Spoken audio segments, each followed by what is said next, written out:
Good afternoon mga bossing. Magagawa tayo ng karas. Yung pang kahig ng mga tuyo na dahon.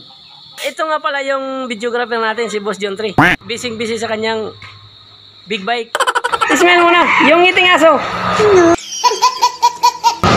Yung ginawa kong frame mga bossing, yung 1/4 by 1 na angle bar, isang roller lang. Tapos square bar, yung haba niya 3 inches. Okay na siguro to kahalangkat mga boss. Ito nga pala yung handle, 4 feet na 1/2 na tubo. Babanatan na natin mga bossing.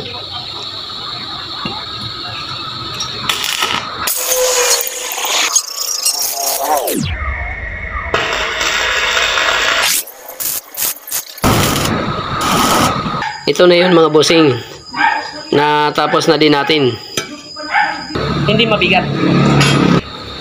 Bye bye mga boss.